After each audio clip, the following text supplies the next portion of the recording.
하나님 감사합니다. 오늘도 사순절 말씀 로드 가운데 저희들을 불러 모아 주셔서 감사합니다.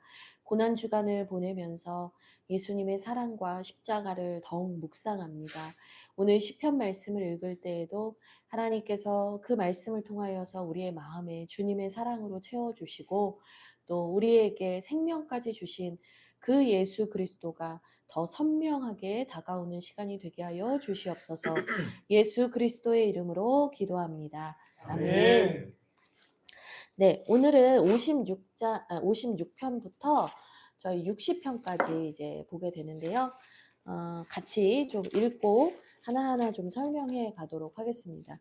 저희가 이번 사순절 말씀 로드까지는요, 70편까지 할 거예요. 그리고 이제 대림절 말씀 로드 때 아직 밝히면 안 되니까 새로운 본문 하나 더 보고 10편을 좀 더 마저 보게 될 겁니다. 그래서 여러분들이 70편까지 이제 보게 된다 알고 계시면 될 것 같아요. 그럼 오늘 56편 같이 읽도록 하겠습니다. 두 절씩 읽을게요. 56편 두 절씩 읽을 거고 온라인으로 계시는 분들을 위해서 오프라인에 있는 분들은 사명감으로 크게 읽어주시면 감사하겠습니다. 하나님이여 내게 은혜를 베푸소서. 사람이 나를 삼키려고 종일 치며 압제하나이다. 내 원수가 종일 나를 삼키려 하며 나를 교만하게 치는 자들이 많사오니 내가 두려워하는 날에는 내가 주를 의지하리이다. 내가 하나님을 의지하고 그 말씀을 찬송하올지라. 내가 하나님을 의지하였은즉 두려워하지 아니하리니 혈육을 가진 사람이 내게 어찌하리이까. 그들이 종일 내 말을 곡해하며 나를 치는 그들의 모든 생각은 사악이라. 그들이 내 생명을 엿보았던 것과 같이 또 모여 숨어 내 발자취를 지켜보나이다. 그들이 악을 행할고야 안전하오리까. 하나님이여 분노하사 뭇 백성을 낮추소서. 나의 유리함을 주께서 계수하셨사오니 나의 눈물을 주의 병에 담으소서. 이것이 주의 책에 기록되지 아니하였나이까. 내가 아뢰는 날에 내 원수들이 물러가리니 이것으로 하나님이 내 편이심을 내가 아나이다. 내가 하나님을 의지하여 그의 말씀을 찬송하며 여호와를 의지하여 그의 말씀을 찬송하리이다. 내가 하나님을 의지하였은즉 두려워하지 아니하리니 사람이 내게 어찌하리이까. 하나님이여 내가 주께 서원함이 있사온즉 내가 감사제를 주께 드리리니. 주께서 내 생명을 사망에서 건지셨습니다. 주께서 나로 하나님 앞 생명의 빛에 다니게 하시려고 실족하지 아니하게 하지 아니하셨나이까. 아멘. 네, 우리가 오늘 함께 본 시편 56편은요. 이제 비탄시, 그러니까 이제 고난 가운데 애통해 하면서 하나님께 도움을 호소하는 시예요. 그래서 56편부터 60편까지는 계속해서 이제 다윗이 겪었던 고난을 이제 베이스로 하고 있는 시편이에요. 그래서 한 구절 한 구절이 참 절절하고 얼마나 다윗이 어려운 상황 속에 있었는지 느끼실 수 있습니다. 표제어를 보시면 다윗의 믹담 이렇게 나와 있습니다. 이 믹담이 뭐냐, 이게 이제 의견이 많이 분분해요. 그런데 이제 대체로는 속죄시라고 하는 분들이 있고, 그다음에 금언시, 그러니까 침묵 가운데 뭐 하나님께 기도하는 시, 뭐 이렇게도 보기도 합니다. 근데 뭐 정확하게 이거는 이거야 뭐 이렇게 말하기는 아직은 어렵지만 그냥 여러분들이 기억하시면 좋겠는 게 이 다윗의 믹담시가 56편에서 60편까지 나와요. 딱 오늘 저희가 보는 것만 믹담시가 나와요. 하나 더 있는데 그게 시편 16편인데 시편 16편과 56에서 60편만 믹담이라는 말이 나와요. 근데 그 배경이 다 고난의 상황이다. 그러니까 이제 정말 너무나 견디기 어려운 그 고난 속에서 하나님께 정말 애통해하며 이제 올려드린 기도. 예. 어떨 때는 우리가 너무 힘들 때는 소리내서 기도하기조차 어려울 때가 있잖아요. 저는 이제 그런 의미에서 금언시라고 한 게 아닌가라는 생각이 좀 들었어요. 그 다음에 이제 어려운 말이 나와요. 뭐 외계어 같은 게 나오는데 요낫 엘렘 르호김 이렇게 나옵니다. 이거는 이제 되게 시적인 표현인데 히브리어 이 의미를 찾아보면 멀리 있는 침묵의 비둘기다 이런 표현이거든요. 그래서 이제 이거에 대한 해석도 두 가지예요. 유명한 곡조가 있었을 거다. 이 시를 이 가사를 붙여서 부르는 유명한 곡조가 있었을 거다 이렇게 보는 분도 있고 또 한편으로는 이제 다윗이 하나님이 계신 그 성전 예전에 이제 하나님이 계신 어떤 성막 내가 하나님이 거하신다라고 생각했던 그 장소에서 멀어져서 내가 너무나 구슬프게 하나님과 내가 원래 살던 곳을 그리워하면서 지은 시다라는 의미에서 이제 멀리 있는 침묵하는 비둘기가 이제 다윗이라고 스스로 이제 감정이입을 한 거죠. 뭐 이렇게 해석하는 입장이 있어요. 그래서 저에게 개인적으로 물어보신다면 저는 지금 어떤 말도 할 수 없는 너무 고통 속에서 아무 말도 할 수 없는 것 같은 그 비참한 신세 비둘기와 같은 비참한 신세가 된 다윗의 심정을 담아낸 게 아닌가. 이제 여러 의견이 있지만 저는 그쪽에 제 개인적으로는 더 생각을 하게 됩니다. 뒤쪽을 보시면 다윗이 가드에서 블레셋인에게 잡힌 때라고 나옵니다.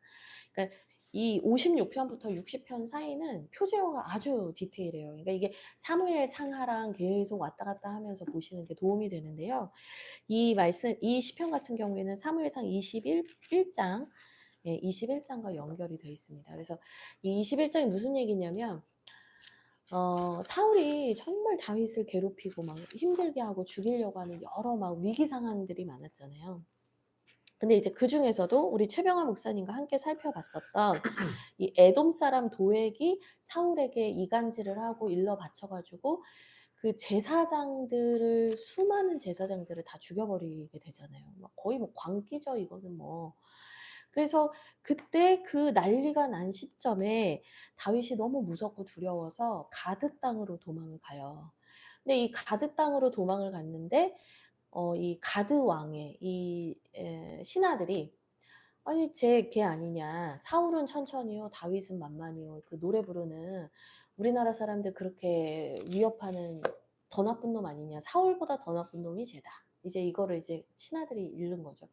그러니까 거기서 자칫하면은 다윗이 졸지에 죽을 수 있는 거예요. 그러니까 다윗이 거기서 갑자기 뭘 하냐 미친 척을 하거든요. 막 침을 흘리고 막 미치광이처럼 막 이렇게 문에 그적거리고 막 이런 그러니까 얼마나 비참해요. 그런 미친 척을 하지 않으면 살 수 없는 상황인 거예요. 그러니까 그 상황에 처했었을 때 그때 다윗이 하나님께 기도하면서 쓴 시였다는 거예요. 그러니까 정말 뭐 아무 데도 갈 데가 없는 거예요. 유다 땅에 있으면 사울이 죽이려고 하고 이방 땅에 오면 이방 왕이 죽이려고 하고 어디도 갈 수가 없는 그 두려움 속에 있던 다윗이 오늘 쓴 시입니다. 그래서 1절을 보시면 하나님이여 내게 은혜를 베푸소서 사람이 나를 삼키려고 종일 치며 압제합니다.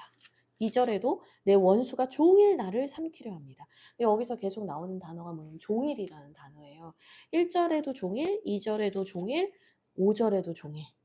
그러니까 이 종일이 영어 성경 보면 all day라고 나오거든요. 여러분 어려움이 있을 때 잠깐 어려움이 있다가 또 잠깐 쉴 만한 시간이 있으면 사람이 또 견뎌요. 근데 고통이 멈추지 않고 지속되는 상황이 되잖아요. 그럼 사람이 너무 괴로운 거거든요. 근데 다윗의 상황이 그랬다는 거예요. 주변에 온통 나를 죽이려는 사람들만 있다는 거예요. 내가 너무나 괴로웠대요. 3절에 보니까 특히 내가 너무나 두려웠다라고 얘기를 합니다. 그러니까 아무도 믿을 사람도 없고 기댈 데도 없고 잘 곳도 없고 먹을 곳도 없고 쉴 곳도 없는 거예요. 근데 그 상황에서 내가 그 두려운 순간에 3절에 내가 주님을 의지합니다.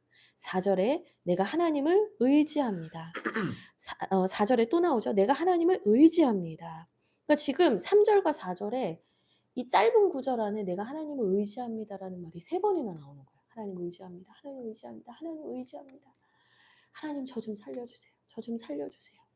간곡하게 얘기를 합니다. 그러다가 이 하나님께 이 간구와 고백을 하던 중에 다윗이 이 4절에 가서는 깨달음을 하나 얻게 되는 거예요. 근데 어떤 깨달음이냐? 혈과 육을 가진 사람이 내게 어찌하려? 이 얘기를 하는 거예요. 그러니까 사람이 나한테 어떻게 하겠습니까? 이제 그거는 하나님이 사람보다 높으시다라는 의미도 되겠지만 또 여기서 이제 혈과 육이라는 단어를 보면서 저는 에베소서 6장 12절이 생각이 났는데 우리의 씨름은 혈과 육에 대한 것이 아니요. 예. 우리의 싸움은 혈과 육을 상대하는 것이 아니다. 그럼 뭐냐? 우리의 싸움은 영적 전쟁이다라는 얘기를 에베소서 6장에서 하면서 전신갑주를 입으라는 얘기를 하잖아요.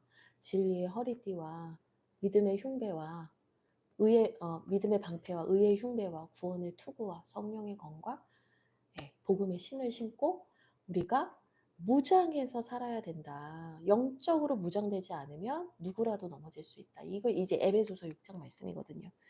근데 이제 여기서 혈과 육을 가진 사람이 나에게 어찌하겠습니까? 이거는 이제 사람이 뭘 한들 하나님이 나를 보호하시면 절대 나를 해할 수 없습니다라는 믿음의 고백이기도 하면서 동시에 저는 이게 다윗이 이 사건을 그냥 인간적인 표면적인 그냥 인간 간의 그냥 관계의 문제가 아니라 영적인 문제로서 이걸 받아들이고 있다라는 생각이 들었어요. 그래서 다윗이 그렇기 때문에 더욱더 하나님의 은혜를 구하고 있다라는 거죠. 5절을 보시면 이 악하게 구는 사람들이요. 나를 막 죽이려고 할 뿐만 아니라 또 어떤 일을 꾸미냐면 내 말을 곡해한대요. 곡해. 그러니까 왜곡하다는 건데 이게 히브리어 원문을 보니까 비틀다는 뜻이 있어요. 상처를 내다는 뜻도 있고 비틀다는 말이 있어요. 그러니까 내가 한 말이 그게 아닌데 왜곡해가지고 비틀어가지고 이상하게 전하는 거예요. 그러니까 지금 다윗이 무슨 말을 못하겠어. 뭐 이런 상황인 거예요. 이 앞에 표제어에서도 보셨지만 뭐 이제 뭐 금원시다 침묵하는 비둘기 뭐 이런 뉘앙스들이 연결이 되는 게 아닌가 싶어요. 그래서 어떤 말을 해도 왜곡하는 사람들, 어떤 말을 해도 나를 괴롭히는 사람들 속에서 다윗이 얼마나 억울했을까. 누가 내가 말한 것에 대해서 그 억울함에 대해서 공감이라도 해주면 내가 힘이라도 내볼 텐데 무슨 말만 하면 지금은 더 어려워지는 형국이었다는 거예요. 그래서 여러분 이런 순간이 있어요. 우리가 살다 보면 정말 아무도 나를 믿어주지 않는 것 같고 내가 말을 하면 할수록 더 어렵고 복잡해지는 순간이 있거든요. 근데 여러분 기억하셔야 되는 게 뭐냐. 제가 앞서서 혈과 육의 싸움이 아니라 했잖아요. 여러분 누군가의 말을 왜곡하는 데에는 영적인 존재가 있어요. 왜냐. 요한복음 8장 44절에 보면 뭐라고 하냐면 마귀에 대해서 설명을 하는데 마귀는 거짓의 아비다. 이렇게 얘기를 하거든요. 그러니까 말을 이간질하고 왜곡하고 거짓말하는 그 본질적인 시작점에 누가 있냐면 마귀가 있어요. 그러니까 억울한 일을 겪었을 때 너무 슬퍼 막 감정에만 매몰되면 안 되고 이 사람의 입을 통해서 나를 어렵게 하고 우리를 어렵게 하는 영적인 실체가 있다라는 것을 여러분들이 민감하게 아셔야 돼요. 네. 막 감정적으로만 슬퍼하고 세상은 나를 아무도 믿어주지 않아. 이거는 별 효과가 없다. 그러나 거짓의 아비인 마귀가 사람과 사람 사이에서 말을 옮기기도 하고 이간질하기도 하고 왜곡할 수 있다. 그러니까 이걸 영적인 문제라고 생각하면 그 안에서 우리가 찾아야 할 거는 딱 하나죠. 하나님의 도우심밖에 없는 거예요. 네. 어쨌든 계속해서 그 악을 행하고 괴롭히는 사람들이 있는데 7절 하나님이여 분노하사 뭇 백성을 낮추소서 이렇게 얘기를 합니다. 그러니까 그들이 이런 식의 악을 행하는 것이 사실은 하나님을 분노케 하는 일이라는 거죠. 그러니까 하나님 이들을 이제 혼내주세요 얘기를 합니다.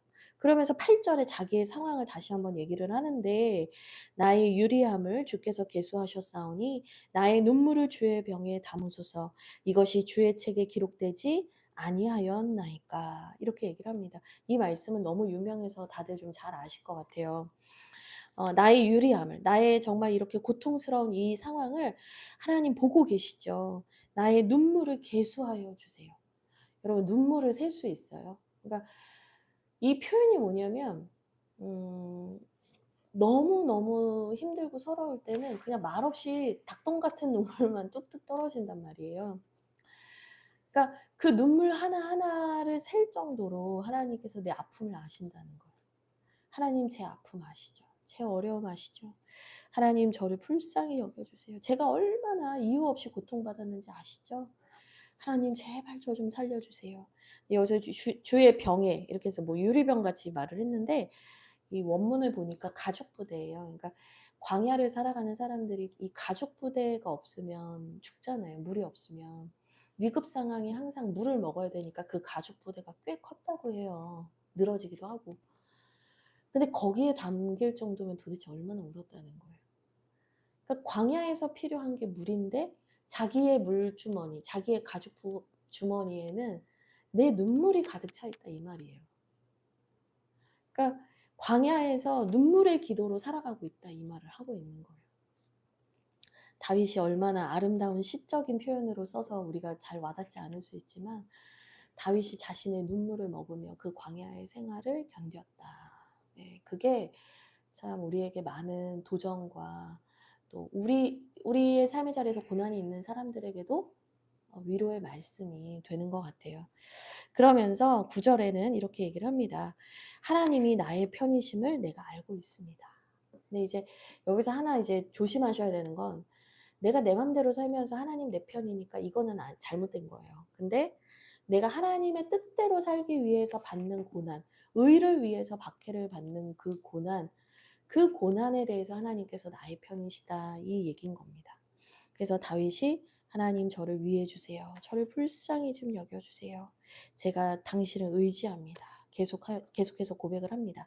그러면서 11절에 또 한 번 얘기하죠. 4절에서 혈과 육인 사람이 나에게 어떻게 하겠습니까? 그 말이 다시 한번 나와요. 11절에 사람이 내게 어찌하겠습니까? 네. 그러니까 여러분 우리가 살면서 때로는 누군가가 나에게 위협이 되고 두려움을 주는 사람이 있을 수 있어요. 근데 여러분 담대하게 자신의 영혼에게 선포하세요. 사람이 나에게 어찌하겠는가? 왜냐하면 주님께서도 말씀하셨어요. 하나님께서 허락하시지 않으면 참새 한 마리도 땅에 떨어지지 않는다고 하셨어요. 근데 하나님께서 나에게 이 고난을 허락하셨다. 이건 뭐겠어요? 결국에 하나님께서 이 고난 자체를 나에게 주시는 게 아니라 욥기의 말씀. 우리가 벌써 잊으시면 안 돼요. 욥기에서 계속 말했던 것처럼 고난이 목적이 아니라 그 고난을 통해서 우리를 하나님의 사람으로 훈련하시고 계신다라는 게 더 중요한 거죠. 그래서 12절에 이제 이 상황이 나아진 게 아니거든요. 이제 이 고난의 문제가 당장 뭐 해결되고 뭐 다윗이 당장 뭐 왕이 되고 이런 상황이 아니에요. 근데 12절에 보니까 내가 주님께 서원하겠습니다. 내가 주님께 감사함으로 서원을 드리겠습니다. 하나님께서 나를 보호하시고 지키시고 하나님의 언약을 지키셔서 나를 왕이 되게 하실 그때 제가 하나님께 정말 제 많은 것을 드리고 하나님이 기뻐하시는 일을 행하겠습니다라고 서원을 하는 거죠. 그러니까 이 서원이라는 게 뭔가 거래 개념이라고 생각하지 마시고요. 하나님이 나를 구원하신다는 확신이 있기 때문에 미리 감사, 미리 감사 하는 거라고 생각하시면 돼요. 그래서 제가 예전에 한번 말씀드렸는데 감사는 가불이 된다. 월급은 가불이 안 되는데 감사는 가불이 돼요. 그러니까 여러분 미리 감사를 많이 하시면 좋겠습니다. 어쨌든 고통 속에서 하나님의 구원을 확신하면서 미리 감사함으로 이제 다윗의 시가 끝납니다. 13절 마지막 보시죠. 네, 주께서 내 생명을 사망에서 건지셨습니다. 이렇게 얘기를 합니다. 그래서 이것도 당장 지금 이렇게 됐다가 아니에요. 주님이 그렇게 하실 줄 믿습니다. 근데 이 13절을 볼 때 우리 예수님 생각이 나죠. 예수님께서 하나님을 절대적으로 신뢰하지 않으셨다면 십자가에서 그렇게 끔찍하게 죽지 못하셨을 거예요. 근데 하나님이 나를 다시 살리실 줄 믿었기 때문에 죽으신 거잖아요. 동일해요. 하나님이 나를 지키신다라는 그 신뢰 속에서 부활의 기쁨을 맛보는 거예요. 죽는 척 하면은 살 수가 없는 거예요. 죽은 다음에 부활이 있는 거예요. 그러니까 우리의 인생에서 고난이 깊다. 그러면 죽은 척 해야지가 아니라 그냥 내 자아를 십자가에 못 박고 죽으면 죽으리이다 하고 못 박고 주님과 함께 부활하면 되는 거예요. 근데 계속 죽은 척하고 고생은 하는데 아둥바둥 내가 살려고 하면은 이 문제는 계속 무한 루프예요. 무한 반복이에요. 그래서 그 광야의 시험을 우리가 통과하는 방법, 그 시험을 이제는 졸업하는 방법, 내 자아가 죽으면 돼요. 그러면 하나님께서 다른 차원으로 옮기시는 거예요. 네, 그걸 꼭 기억하시면 좋겠습니다. 이제 57편 읽을 텐데 2절씩 읽도록 하겠습니다. 하나님이여 내게 은혜를 베푸소서. 내게 은혜를 베푸소서. 내 영혼이 주께로 피하되 주의 날개 그늘 아래에서 이 재앙들이 지나기까지 피하리이다. 내가 지존하신 하나님께 부르짖으며 곧 나를 위하여 모든 것을 이루시는 하나님께로다. 그가 하늘에서 보내사 나를 삼키려는 자의 비방에서 나를 구원하실지라. 하나님이 그의 인자와 진리를 보내시리로다.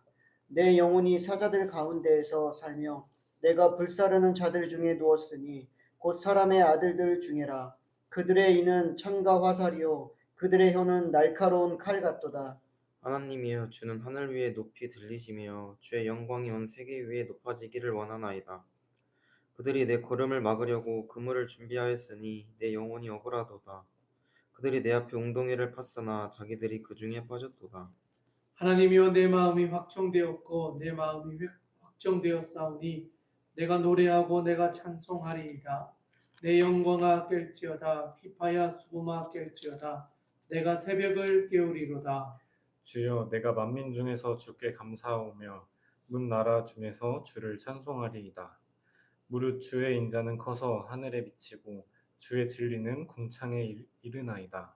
하나님이여 주는 하늘 위에 높이 들리시며 주의 영광이 온 세계 위에 높아지기를 원하나이다.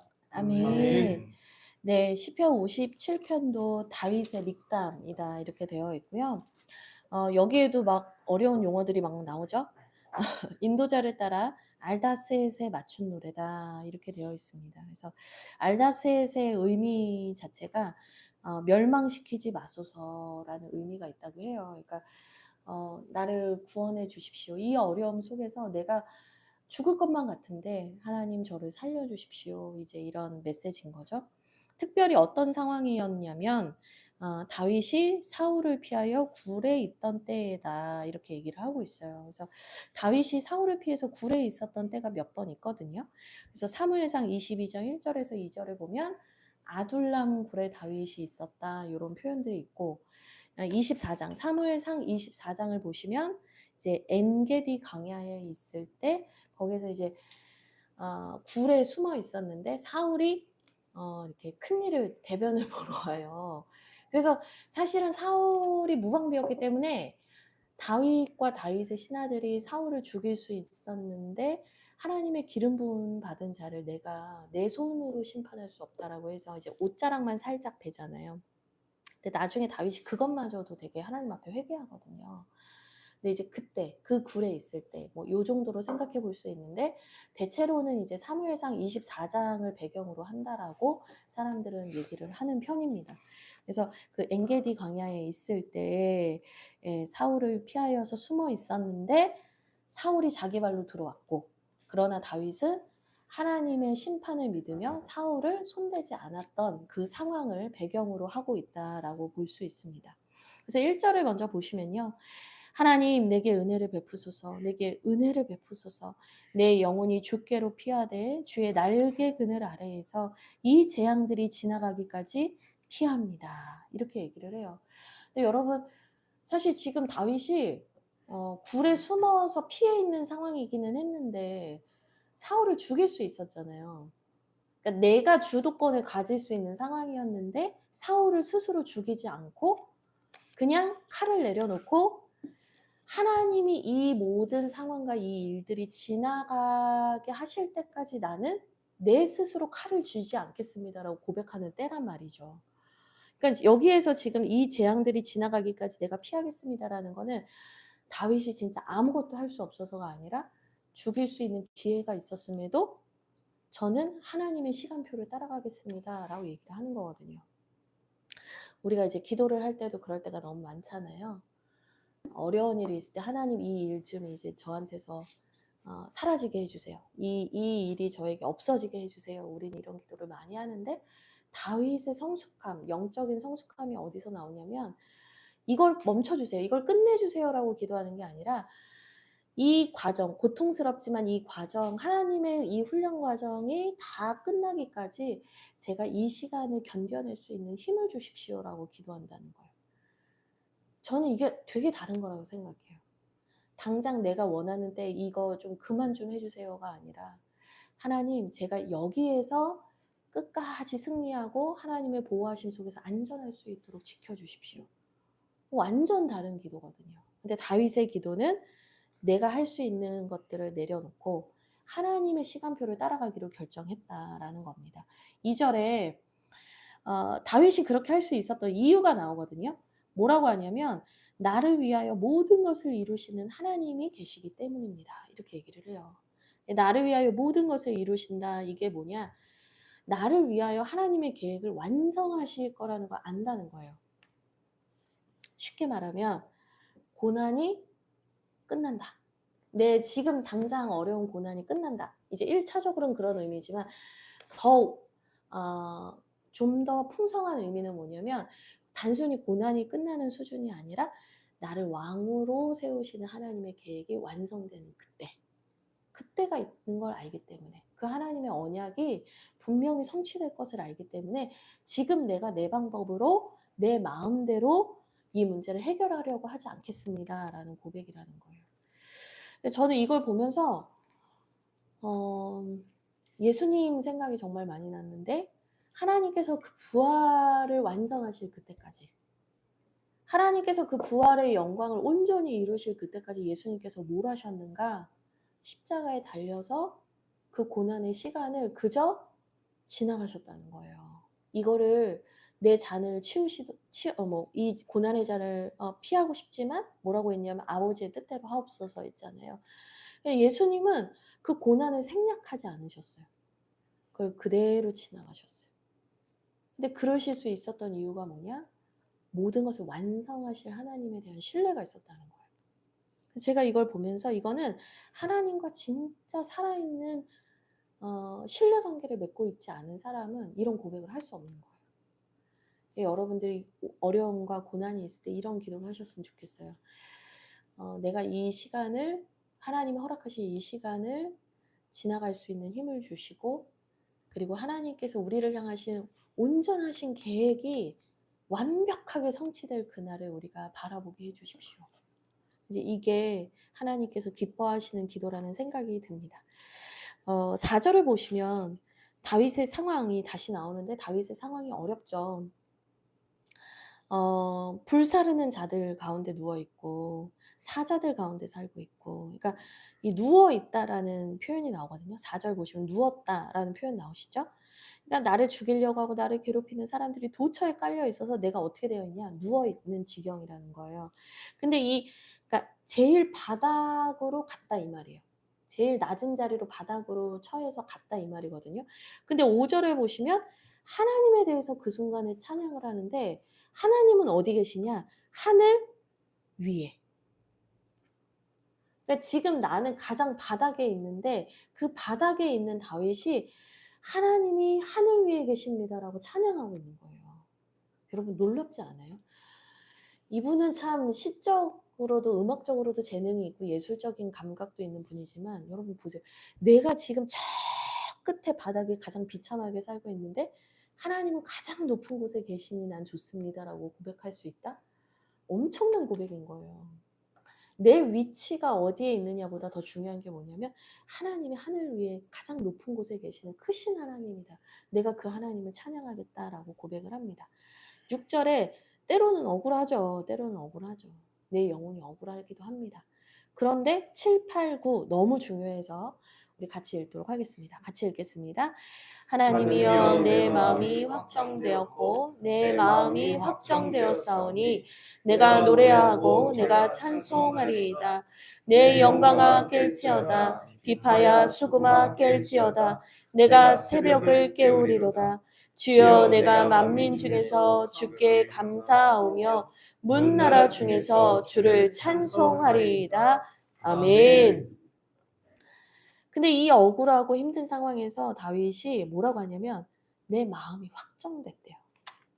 근데 이 동사가 쿤이라는 동사인데 세워지다, 고정되다라는 뜻이 있어요. 그냥 결정했다 이거예요. 내 마음이 확정되고 내 마음이 확정되었사오니 나는 하나님을 찬송하겠습니다. 근데 이제 이 다윗의 마음을 굳게 세운 게 누구예요? 하나님이시죠. 그 하나님과의 관계성 안에서 나는 결정했다 이거예요. 나는 하나님 찬양하겠다. 내가 이 문제 해결하려고 내가 막 아둥바둥 안 하겠다. 나는 그저 하나님 찬양하겠다. 그러면서 8절에 내 영광아 깨라 비파야 수금아 깨라 이렇게 하는데 이거 이제 우리 감정이 이렇게 배우잖아요.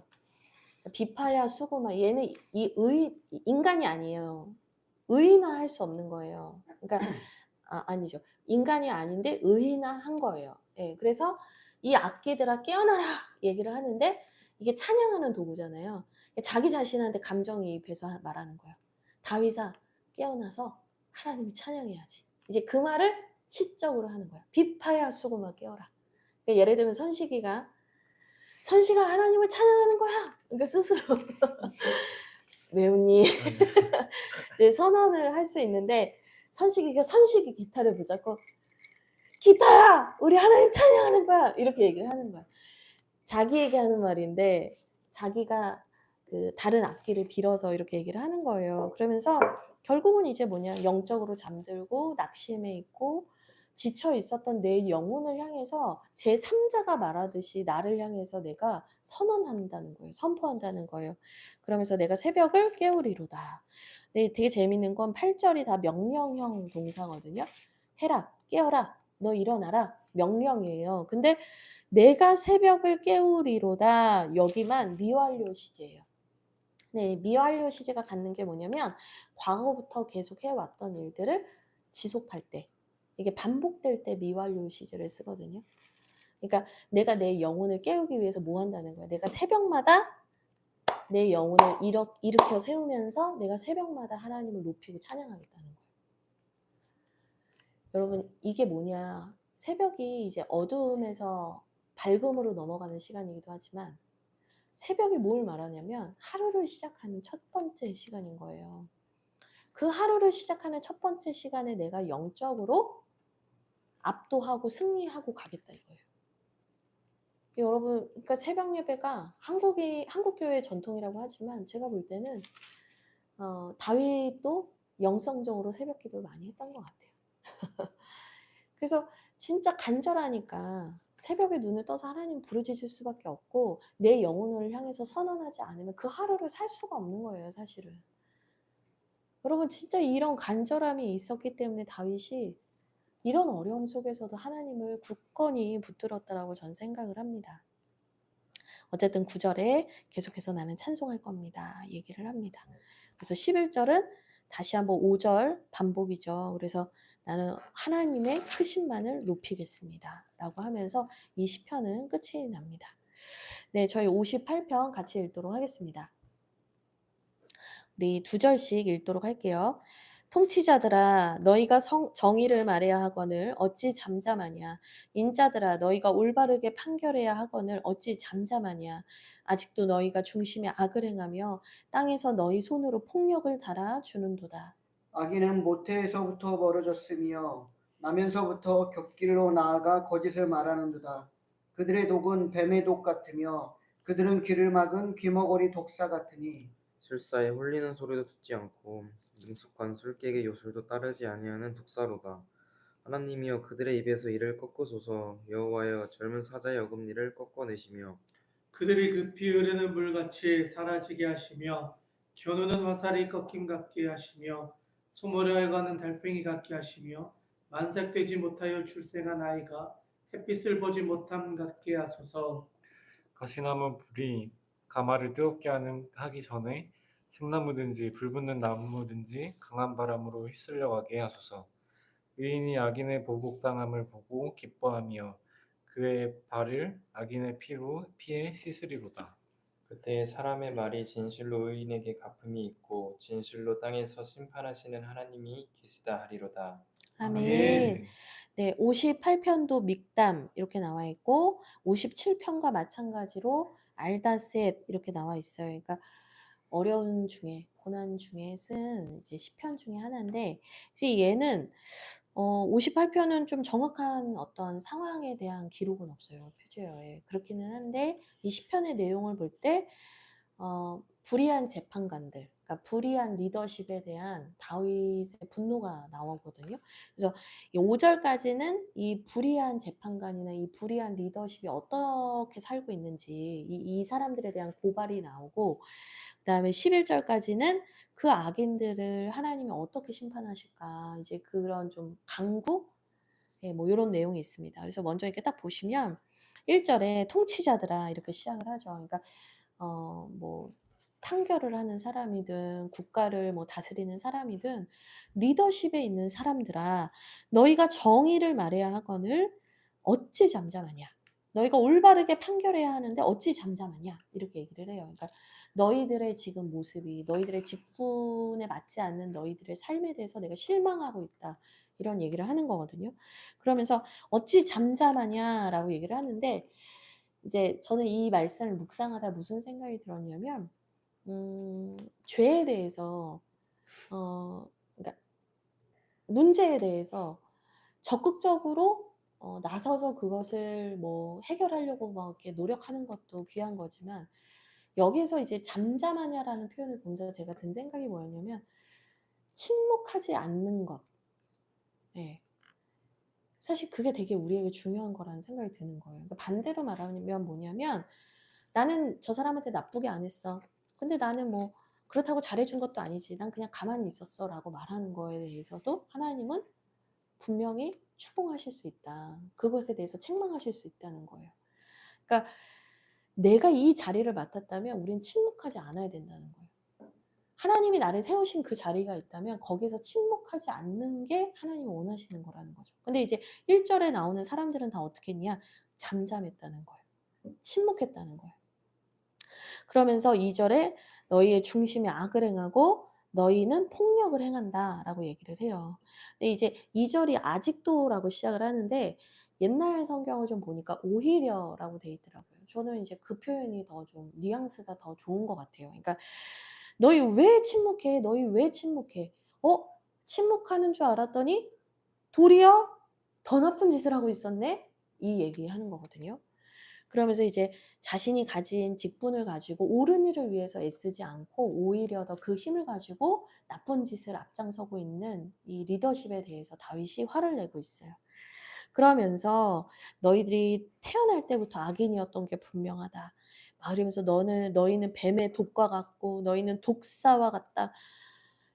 여러분 이게 얼마나 이게 센 말이에요. 우리 예수님도 저 세례 요한도 이제 회개하며 나오는 사람들 보면서 거짓 회개하지 말라고 하면서 뭐라고 하냐면 독사의 새끼들아 이렇게 얘기를 하잖아요. 이게 이 유대 사람들에게 완전 쌍욕인 거예요, 여러분. 이따가 쌍욕 하나 또 나오거든요. 근데 이제 너 뱀과 같다, 독사 같다 이거 완전 쌍욕인 거예요. 근데 5절을 보시면 되게 재밌는 표현이 나와요. 술사에 홀리는 소리도 듣지 않고 능숙한 술객의 요술도 따르지 아니하는 독사와 같대요. 이게 뭐냐면 여러분 뭘 생각하시면 되냐면 인도나 이런 데 가면 어떤 할아버지가 이렇게 가부좌 틀고 앉아가지고 피리로 띠리리리 하면 뱀이 막 이렇게 나오잖아요. 그거예요. 이 독사를 다루는 뭐 점쟁이든 그런 사람들이 있는데 그 사람의 말도 듣지 않을 정도로 마치 맹수와 같이 사람을 해하고 전혀 컨트롤이 안 되는 악한 놈들이다. 이 얘기를 하는 거예요. 그러면서 이런 자들에 대해서 하나님이여 6절에 꺾어 주십시오. 꺾어 주십시오. 7절에 흐르는 물같이 사라지게 해 주십시오. 이 흐르는 물은 급히 흐르는 물은 와디, 간헐천을 말하는 건데 이스라엘은 건기와 우기가 있잖아요. 우기 때는 물이 막 급속히 흘러요. 이거 말하는 거. 근데 건기 되면 어떻게 돼요? 물자국만 남잖아요. 그러니까 이 나쁜 놈들을 지금은 거센 물결 같은데 나중에는 흔적도 찾아볼 수 없게 만들어 달라 이 말이에요. 그러면서 강한 바람으로 휩쓸어 주시고 그들을 하나님 혼내 주십시오라고 하면서 이제 끝납니다. 근데 이제 여기 이 시편 58편의 이름이 저주시거든요. 그러니까 다윗도 악한 사람과 악인에 대해서 때로는 이렇게 좀 쌍욕도 했다. 근데 이게 개인의 복수를 위해서 한 게 아니라 하나님 나라의 정의를 이루지 못하는 것에 대한 분노예요. 의로운 분노. 그러니까 내 개인의 복수를 위해서 하나님께 저 사람 좀 잘못되게 해주세요. 이런 수준의 기도가 아니라는 거예요. 사회에 부조리한 것들, 악한 사람이 약자를 괴롭히는 것에 대해서 소리 내는 거 하나님이 보실 때 필요한 일이라고 다윗은 얘기를 하고 있는 거예요. 우리 59편을 좀 보겠습니다. 2절씩 읽을게요. 나의 하나님이여 나의 원수에게서 나를 건지시고 일어나 치려는 자에게서 나를 높이 드소서. 악을 행하는 자에게서 나를 건지시고 피 흘리기를 즐기는 자에게서 나를 구원하소서. 그들이 나의 생명을 해하려고 엎드려 기다리고 강한 자들이 모여 나를 치려하오니 여호와여 이는 나의 잘못으로 말미암음이 아니요 나의 죄로 말미암음도 아니로소이다. 내가 허물이 없으나 그들이 달려와서 스스로 준비하오니 주여 나를 도우시기 위하여 깨어 살펴주소서. 주님은 만군의 하나님 여호와 이스라엘의 하나님이시오니 일어나 모든 나라들을 벌하소서. 악을 행하는 모든 자들에게 은혜를 베풀지 마소서. 그들이 점으로 돌아와서 개처럼 울며 성으로 두루 다니고 그들의 입으로는 악을 통하며 그들의 입술에는 칼날이 있어 이르기를 누가 들으리요 하나이다. 여호와여 주께서 그들을 비웃으시며 모든 나라들을 조롱하시리이다. 하나님은 나의 요새이시니 그의 힘으로 말미암아 내가 주를 바라리이다. 나의 하나님이 그의 인자하심으로 나를 영접하시며 하나님이 나의 원수가 보응받는 것을 내가 보게 하시리이다. 그들을 죽이지 마옵소서. 나의 백성이 잊을까 하나이다.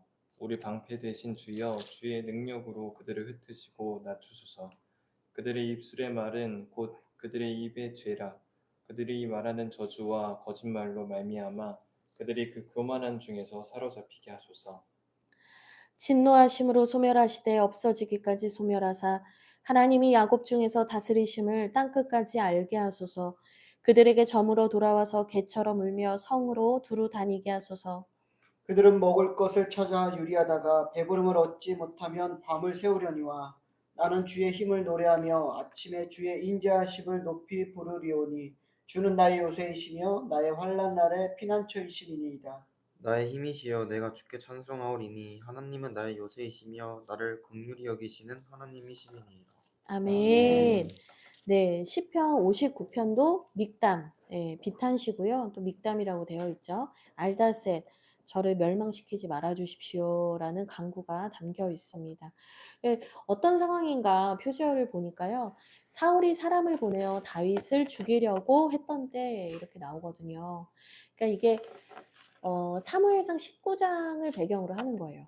그러니까 그 사울이 다윗에 대한 질투에 눈이 멀어가지고 창을 던져서 죽이려고 하는데 다윗이 그걸 피해서 이제 도망을 가거든요. 근데 이제 사울이 분이 안 풀려서 집에 자객을 보내요. 근데 이제 그 사울의 딸인 미갈이 기지를 발휘해서 이불 속에 이제 사람이 있는 것처럼 이렇게 볼록 이불 안에 이렇게 베개 같은 거 넣어가지고 이제 다윗이 누워 있는 것처럼 한 거죠. 그리고는 이제 다윗을 도망 보내게 된 거예요. 근데 이 19장 사건 이후로 다윗은 완전히 이제 본격적인 도망자 생활을 하게 되는 거거든요. 이제 대략 한 10년 정도의 광야 생활을 했다고 봐요. 그러니까 나의 편안한 집, 내 아내와 이별을 하고 정처 없이 떠도는 생활이 10년이 시작된 거예요. 근데 그때 그 계기가 됐던 게 뭐냐? 이 자객을 보낸 사건이었다라는 거죠. 그러니까 얼마나 억울해요. 예, 다윗은 충성했는데 또 사위잖아요. 사울에게 충성을 다하고 자기 할 도를 열심히 했는데 그 사울 왕의 시기와 질투로 말미암아 이 다윗을 이렇게 미워했다는 게 이유 없이 미움을 당하는 고통이 얼마나 큰지 여러분 아시나요? 전 알 것 같아요. 네, 1절에 보시면 나의 하나님 원수에게서 나를 건지시옵소서라고 합니다. 그래서 나를 죽이려고 하고 2절에 피 흘리기를 즐기는 자에게서 나를 구원해 주십시오. 그러니까 아니 지금 사람 죽이는 게 무슨 장난도 아닌데 사람 죽이는 걸 이렇게 쉽게 생각하는 이 말도 안 되는 상황 속에서 다윗이 너무나 마음이 아팠던 것 같아요. 3절 강한 자들이 모여서 나를 치려고 합니다. 그러니까 이제는 한두 사람이 나를 괴롭히는 게 아니라 여러 명의 사람이 나를 죽이려고 모의하고 있다. 근데 이걸 모르면 차라리 나. 모르면 나는 행복하게 살 수 있잖아요. 근데 이걸 내가 알아요. 얼마나 괴로웠겠냐고요. 그러면서 3절 끝에 이게 내 잘못도 아니고 내 죄로 말미암음도 아닙니다. 근데 이 3절 말씀을 묵상하다 보니까 예수님을 죽이려고 모의했던 이 대제사장과 이 종교 지도자들이 생각이 나는 거예요. 그 예수님을 죽이기 위해서 죄 없는 예수님을 죽이기 위해서 그들이 친구가 되잖아요. 그래서 되게 재밌는 게 뭐냐면 헤롯 왕과 본디오 빌라도가 사이가 안 좋았는데 왜냐하면 헤롯 왕은 분봉왕이고 본디오 빌라도는 로마에서 보낸 총독이란 말이에요. 두 사람이 캐릭터가 겹치는 거예요. 캐릭터가 겹치니까 둘이 사이가 좋을 수가 없는데 예수님을 죽이려고 모의할 땐 어땠냐? 둘이 친구가 됐다. 이렇게 표현을 하거든요. 그러니까 지금 예수님의 상황이 이랬던 거예요. 예, 사람들이 강한 자들이 작당하고 모의하고 있다. 4절 내가 허물이 없으나 나를 죽이려고 한다. 근데 5절은 너무 중요하죠. 이 상황에서 5절에 다윗이 어떻게 말하는지 보겠습니다. 시작. 주님은 만군의 하나님 여호와 이스라엘의 하나님이시오니 일어나 모든 나라들을 벌하소서. 악을 행하는 모든 자들에게 은혜를 베풀지 마소서. 아멘. 아멘 하기가 약간 아멘 해도 되나 막 이렇죠. 근데 다윗이요. 이 상황에서 하나님께 의지하고 하나님께 울면서 이루고 있어요. 근데 저는 때로는 하나님께 하나님 앞에서 토설하는 거 이건 나쁜 게 아니라는 거예요. 막 하나님 앞에서조차 내 감정을 숨길 필요는 없는 거예요. 근데 다윗이 하나님한테 이 사람들 혼 좀 내달라고 할 정도로 너무나 고통스러운 상황이었다는 거죠. 그러면서 모든 이 악을 행하는 자들에게는 은혜를 베풀지 마소서 막 그렇게 얘기를 하고 있어요. 그러니까 네, 우리도 이제 남몰래 혼자 기도할 때 너무 힘들고 억울할 땐 그런 기도할 때가 있잖아요. 근데 이런 고백을 한 거는 막 정말 불경한 거야. 막 이렇게 생각하지 마시고 이런 고백을 하십시오. 하고 싶으시면. 근데 다만 여기서 기도가 끝나면 안 되는 거죠. 하나님은 우리 기도를 축복으로 바꾸실 거니까. 네, 근데 처음부터 축복이 안 나오면 솔직한 기도를 하시고 그 다음에 하나님의 위로와 사랑 가운데 우리의 이 저주의 말이 축복의 말이 되게 해주십시오라고 기도할 수 있으면 좋겠어요. 어쨌든 다윗이 이제 이 쌍욕을 합니다. 6절. 아까 제가 너는 독사다. 독사와 같다. 이게 그 시대 쌍욕이라고 했잖아요. 6절에 너희가 개처럼 돌아다녔거든. 이게 두 번째 쌍욕이에요. 그러니까 이 당시 사람들은 우리는 지금 개하면 애완견, 반려견 뭐 이러면서 예쁜 멍멍이 뭐 이렇게 생각을 하는데 이 당시에 개는 들개예요. 집에서 뭐 개를 예쁘게 키우는 것도 아니고 그러니까 시체를 먹거나 쓰레기를 먹거나 그냥 여기저기 돌아다니는 게 개였어요. 그러니까 그 시대 사람들은 최고의 욕이 뭐냐? 개. 개예요. 그래서 사도 바울이 이 복음이 아닌 다른 복음을 전하는 사람들에 대해서 빌립보서 3장에 보면 개 같은 자들을 삼가라 이렇게 얘기를 하거든요. 그 사도 바울도 액 한 거예요.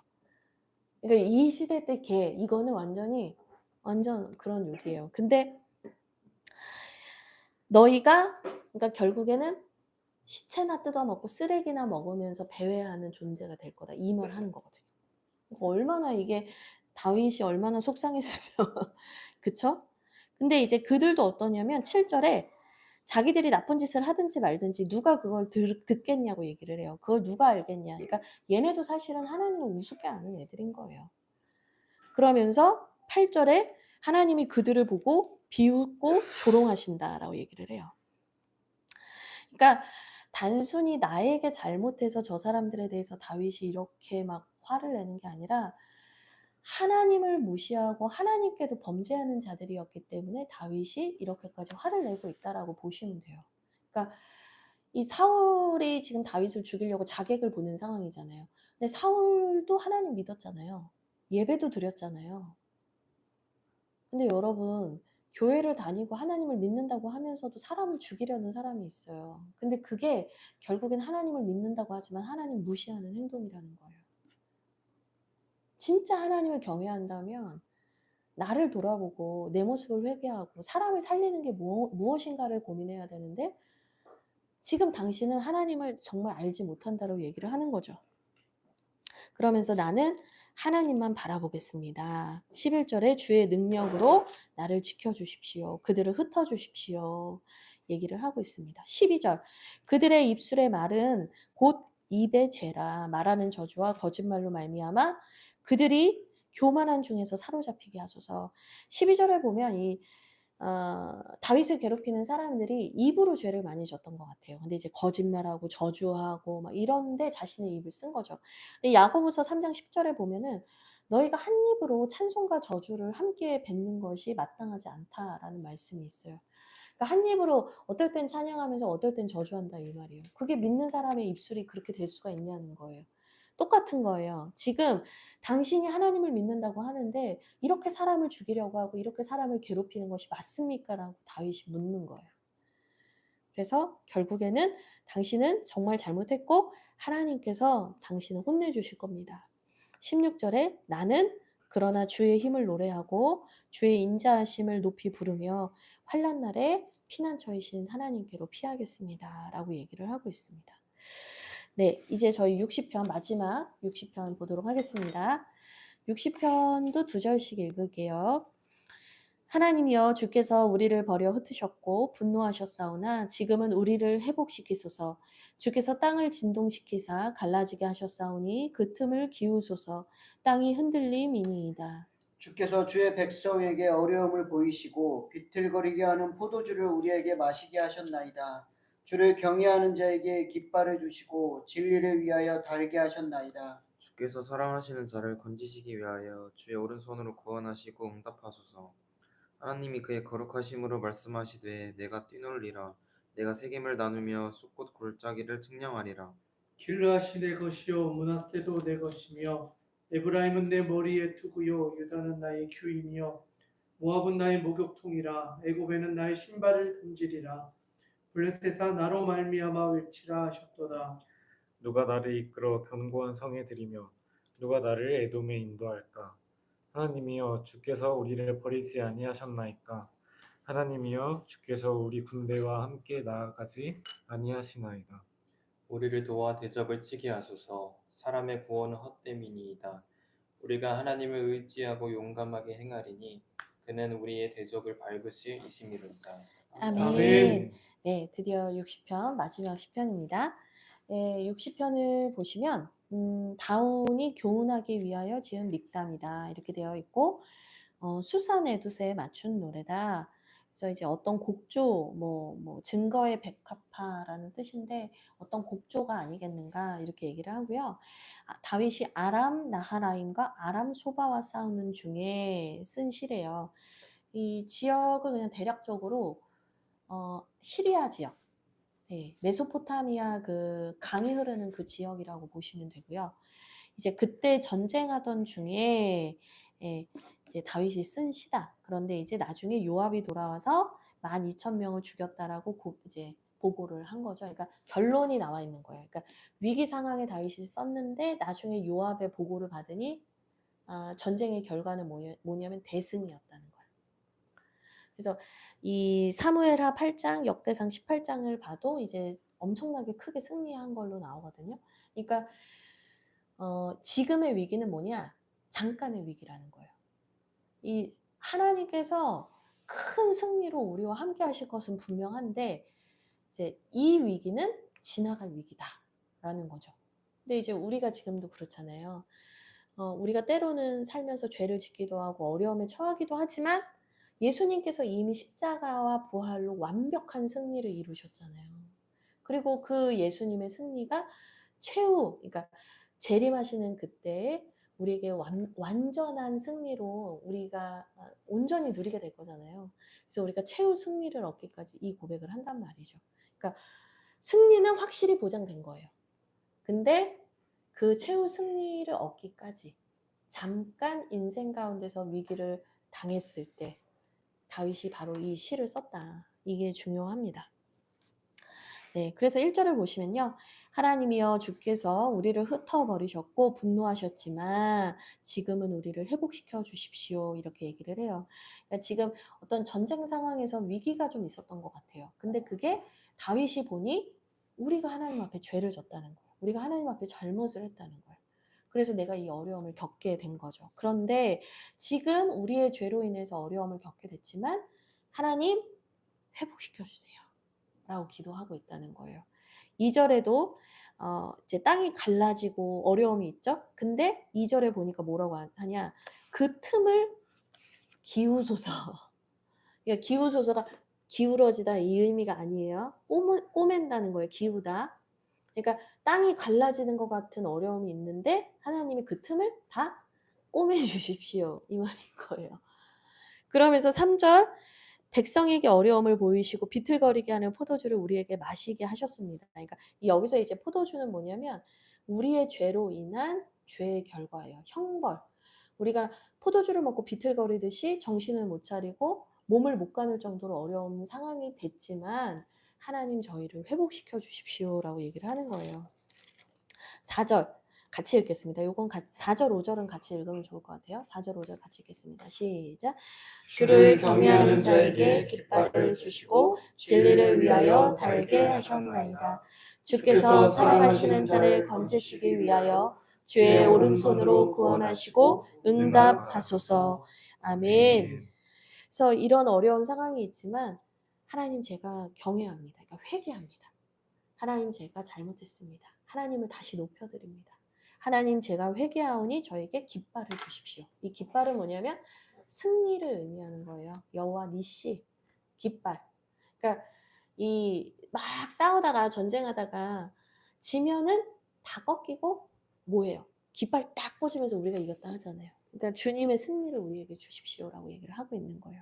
그러면서 주께서는 당신을 사랑하는 자를 건지시기 위하여 응답하시는 분임을 전합니다.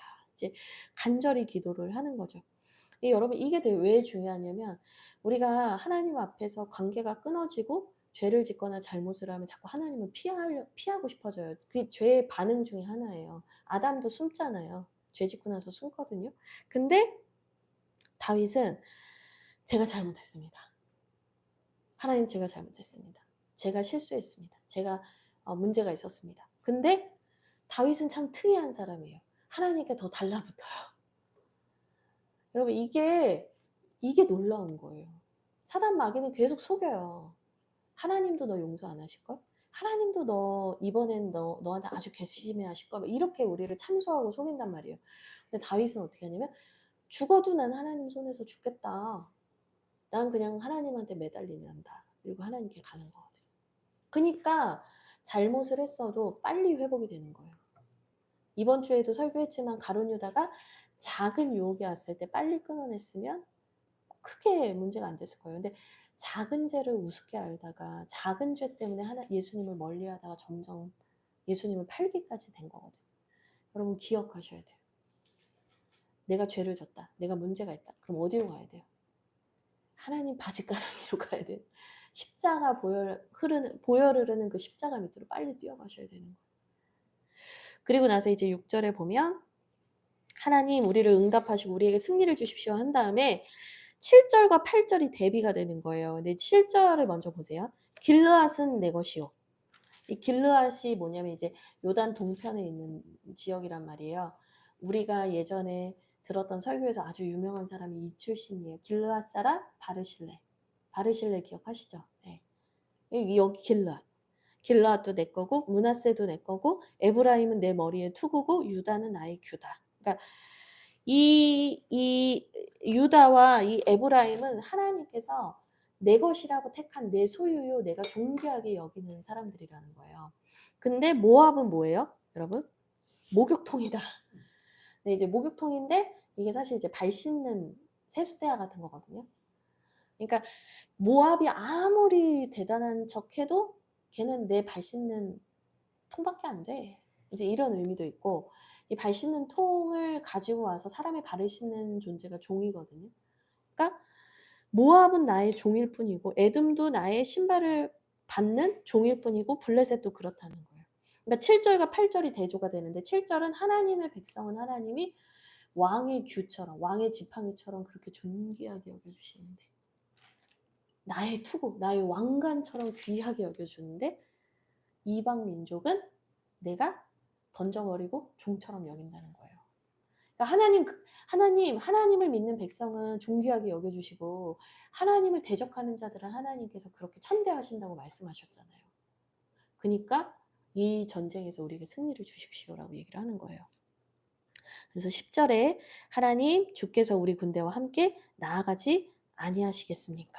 이렇게 얘기를 하는데 이 재밌는 게 이 10절을 메시지 성경에서 유진 피터슨 목사님은 이렇게 번역을 했는데 좀 뉘앙스가 되게 재밌어서 제가 읽어드릴게요. 10절을 뭐라고 번역을 하셨냐면 메시지 성경은 하나님이여 당신은 우리를 포기하지 않으셨습니다. 그렇죠? 부가 의문문을 붙였어요. 그렇죠? 우리 버린 거 아니죠? 그죠, 하나님? 이렇게 했다는 거예요. 그러니까 되게 뭔가 귀엽지 않아요? 그러니까 이게 하나님과의 깊은 신뢰 관계가 있기 때문에 이런 표현이 나오는 것 같아요. 그러니까 하나님께서 우리를 버리지 아니하셨고 우리와 나아가지 않으시겠습니까? 나아가실 거잖아요. 그쵸? 이렇게 얘기를 하는 거예요. 그래서 11절 우리를 도와 대적을 치게 하시고 사람의 구원은 헛되니 하나님 우리를 도와주십시오 라고 기도를 합니다. 12절 저는 이 말씀이 너무 좋았는데 우리가 하나님을 의지하고 용감하게 행하리니 그는 우리의 대적을 밟으실 것입니다. 여러분 우리가 하나님께 기도하고 나는 가만히만 있으면 안 되는 거예요. 하나님께 기도했고 하나님의 도움을 구했으면 나도 하나님을 믿기 때문에 용감하게 나가야 하는 거예요. 용감하게 행하리이다. 그러면서 하나님이 그 대적을 밟으실 줄 믿습니다. 예. 저는 이 시편 60편 묵상하면서 계속 예수님이 많이 생각이 났어요. 최후 승리, 그 최후 승리를 주시는 그날까지 네. 예수님께서 우리에게 주신 그 최후 승리가 우리에게 완성되는 그날까지 우리가 용기를 내서 우리의 인생을 살아가야죠. 예. 우리가 맨날 막 쭈구리처럼 찌질하게 막 이렇게 살면 안 되죠. 하나님이 최후 승리 주심을 믿으면서 우리는 우리의 삶을 용감하게 살아가야죠. 그리고 그 주님께서 우리의 대적을 밟아 이기시고 예. 완전한 승리를 우리에게 주실 것을 우리가 더 굳세게 믿어야죠. 네, 오늘 이 다윗의 전쟁 시를 통해서 우리 전쟁 같은 우리의 인생도 하나님 안에서 승리하며 살아가면 좋겠습니다. 네, 오늘 여기까지 다 읽었고요. 61편부터 이어지는 또 시편은 내일 최병화 목사님과 함께 또 말씀을 나눌 거고요. 내일은 특별히 저희가 성목요일 성찬의 밤을 갖습니다. 그래서 예쁜 또 성찬을 멋있는 성찬을 준비하고 있는데요. 온라인으로도 중계를 할 예정입니다. 기도회를 제외하고 성찬은 다 중계를 할 예정이라 여러분들께서도 온라인으로 참여하기 원하시는 분들은 빵과 포도주스를 준비하시고 성찬에 같이 참여하셔도 좋겠다는 생각이 듭니다. 네, 그럼 여기까지 하고요. 제가 기도하고 마치겠습니다. 하나님 아버지 고맙습니다. 오늘도 시편 말씀을 통해서 하나님 정말 어려운 때 간절하게 하나님을 찾는 다윗의 모습을 통해서 우리가 겸손한 신앙을 갖게 인도하시니 고맙습니다. 하나님 또한 이 말씀들을 통해서 예수 그리스도의 온전하신 승리와 우리를 사랑하심을 다시 한번 기억하게 하시니 고맙습니다. 아버지 우리에게 주신 각 말씀 붙잡고 기도하며 오늘 밤 잠들게 하시고 주님의 품 안에서 우리가 평안히 잠들게 하여 주시옵소서. 주님 사랑합니다. 감사합니다. 예수 그리스도의 이름으로 기도합니다. 아멘. 감사합니다. 여러분들 네 평안한 밤 되세요.